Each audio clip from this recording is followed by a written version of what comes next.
चंद्रपूर महानगरपालिकेमध्ये सगळ्यात मोठा पक्ष म्हणून काँग्रेसचा उदयास आलेला होता, परंतु अचानकपणे अशी काही समीकरणं बदलली की तिथे भाजपचा महापौर बसलाय. भाजपने शिवसेना उद्धव बाळासाहेब ठाकरे पक्षाच्या नगरसेवकांबरोबर तिथे युती करत त्यांची सत्ता बसवली आणि भाजपचा महापौर तिथे झालेला आहे. आणि स्थायी समितीचं अध्यक्षपद हे ठाकरेंच्या सेनेकडे जाताना पाहायला मिळतंय.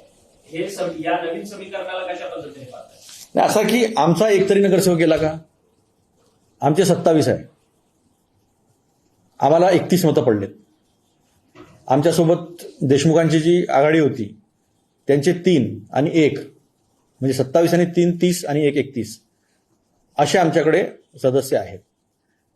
वंचित बहुजन आघाडीने आम्हाला का सपोर्ट केला नाही आम्हाला माहित नाही, पण बीजेपी ही MIM है और MIM ही बीजेपी है हा माझा आरोप कायम आहे. अचलपूर, आकोट, अमरावती, अकोला आणि आता चंद्रपूर तटस्थ राहिले. तर आमच्या सुधीर भाऊचं 1000 कोटीचं घर आहे असं लोक म्हणतात. त्यांच्या फार्म हाऊसमध्ये फार गरीब होते ते, 3.5 एकरची शेती होती त्यांच्याकडे असं ते मला म्हणाले होते एकदा ऑन एअर टीव्हीवर. त्यांचा फार्म हाऊसवर वेव्ह पूल वगैरे आहे असं म्हणतात. कोणाला जाण्याची परवानगी नाही आहे. मी म्हटलं आम्ही तुमचे लहान भाऊ आहोत, आम्हाला एकदा पिकनिक तर करू दे तुमचे. नाही म्हणले ते. म्हटलं काय,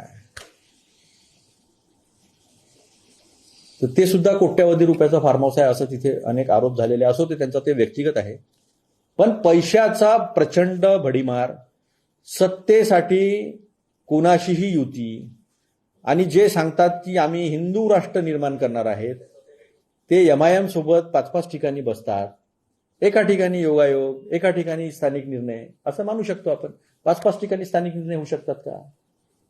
म्हणजे या देशामध्ये धर्मांधता पसरवून तुम्ही तिकडून हिंदूंना वाईट बोला, आम्ही इकडून मुसलमानांना वाईट बोलतो आणि याच्यात आपण निवडणुका काढायच्या.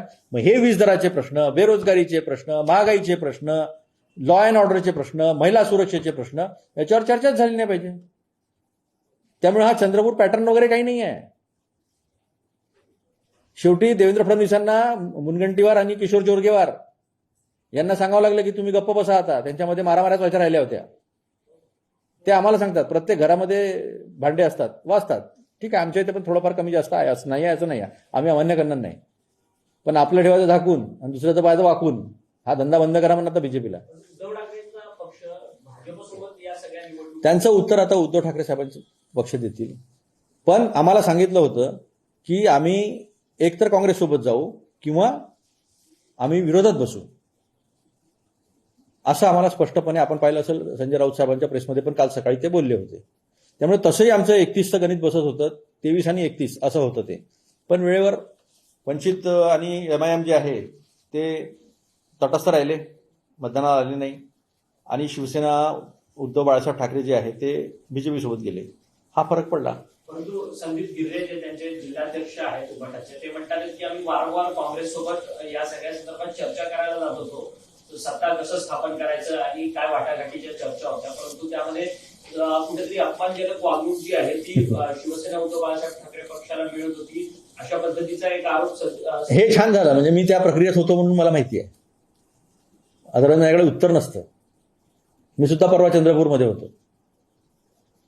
आणि अपमानाची वगैरे वागणूक ही बीजेपी देत असते, काँग्रेस नसते देत.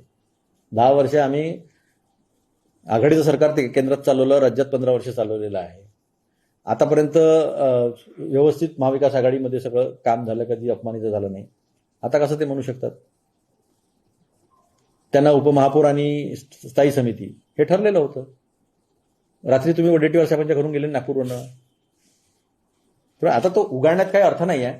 पैशाचा वापर, दबाव, आम्ही तुम्हाला इतके कामं देऊ, केंद्रामध्ये आमचं सरकार, राज्यामध्ये आमचं सरकार, आणि बीजेपीची विकासाची व्याख्या ही म्हणजे तू आमदार आहे ना, तू आमच्यासोबत ये, तुझा विकास होईल. तू नगरसेवक आहे ना, तू आमच्यासोबत ये, तुझा विकास होईल. जनतेचा विकास म्हणजे भाजपच्या विकासाची संकल्पना नाही. तू आमदार आहे, तू आमच्यासोबत आहे, तुझा विकास. आमदाराचा विकास, नगरसेवकाचा विकास, व्यक्तिगत विकास म्हणजे विकास. आणि तो होताना दिसतोय. बघा ना तुम्ही डिफेंडरच्या गाड्या.